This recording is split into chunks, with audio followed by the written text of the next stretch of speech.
आज हम लोग स्टैंडर्ड 10 में चैप्टर 3 धातु और अधातु पढ़ेंगे। लास्ट क्लास में हम लोग धातु का क्या क्या गुण होता है वो पढ़े थे। आज अधातु का गुण के बारे में पढ़ेंगे। जैसे अधातु जो होता है कमरे के तापमान पर ठोस, द्रव या गैस तीनों ही अवस्थाओं में पाया जाता है।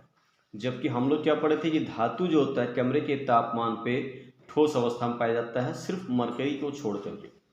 तो अधातु जो होता है वो तीनों अवस्था में मिल सकता है। जैसे मान लो कि कार्बन है, तो कार्बन क्या है, ये ठोस अवस्था में है।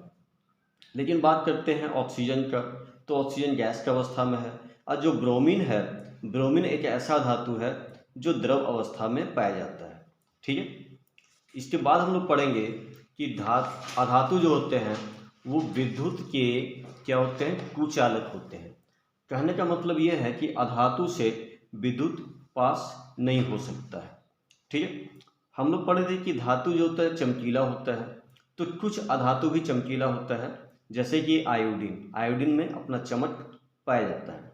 ठीक है, उसके बाद है कार्बन जो है एक ऐसा अधातु है जो 2 या 2 से ज़्यादा रूपों में पाया जाता है। तो ये रूप को हम लोग क्या बोलते हैं, अपर रूप। मतलब ऐसा कोई भी पदार्थ जब 2 या 2 से ज़्यादा रूप में पाया जाता है तो इसे क्या कहते हैं, इसे अपर रूप कहते हैं, और इस परिघटना को अपर रूपता कहते हैं। ठीक है, तो कार्बन का अपर रूप में क्या है, हीरा है, यानी कि डायमंड, ग्रेफाइट है। ठीक है, धातु जो होते हैं उनका क्वथनांक और गलनांक बहुत ज़्यादा होता है। ठीक है, अधातु का क्वथनांक और गलनांक कम होता है, लेकिन हीरा जो है एक ऐसा अधातु है जिसका गलनांक और क्वथनांक बहुत ही ज़्यादा होता है। ठीक है, ग्रेफाइट जो होता है विद्युत का सुचालक है, जबकि दूसरे अधातु जो होते हैं विद्युत के कुचालक होते हैं। अब हम लोग कुछ क्वेश्चन देखेंगे। ऐसी धातु का उदाहरण देना है जो कमरे के तापमान पर द्रव अवस्था में पाया जाता है। ऐसे धातु का उदाहरण जो कमरे के तापमान पर द्रव अवस्था में होता है। तो कमरे के तापमान पर द्रव अवस्था में पाए जाने वाला जो धातु है वो है मरकरी। ठीक है, जिसको पारा कहते हैं। इसका जो संकेत है Hg है। जबकि यदि अधातु के बारे में पूछा जाता तो हम लोग बोलते ब्रोमीन।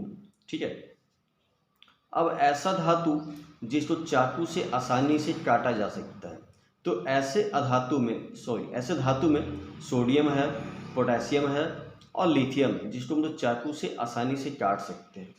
उसके बाद क्या है कि ऊष्मा का सबसे अच्छा चालक, ऐसे धातु तो ऊष्मा का चालक होता ही है, लेकिन सबसे अच्छा जो चालक है वो चांदी है।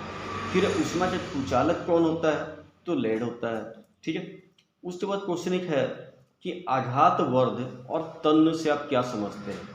तो आघात वर्ध का मतलब होता है ऐसा कोई भी पदार्थ जिसको पीट पीट के हम लोग चपटा बना सकते हैं, तो इस गुण को क्या कहते हैं, आघात वर्धनीयता कहते हैं। ठीक है, और तन्य क्या होता है, धातु का ऐसा गुण जिसके कारण उसे क्या किया जा सकता है, तार के रूप में खींचा जा सकता है, इसे कहते हैं हम लोग क्या, तन्यता। ठीक है, जैसे यदि 1 ग्राम सोना लिया जाए तो 1 ग्राम सोना से लगभग 2 किलोमीटर लंबा तार खींचा जा सकता है। ठीक है, तो बस आज इतना ही रहने देंगे, और नेक्स्ट क्लास में फिर हम लोग पढ़ेंगे धातु का रासायनिक गुणधर्म। ठीक है, थैंक यू।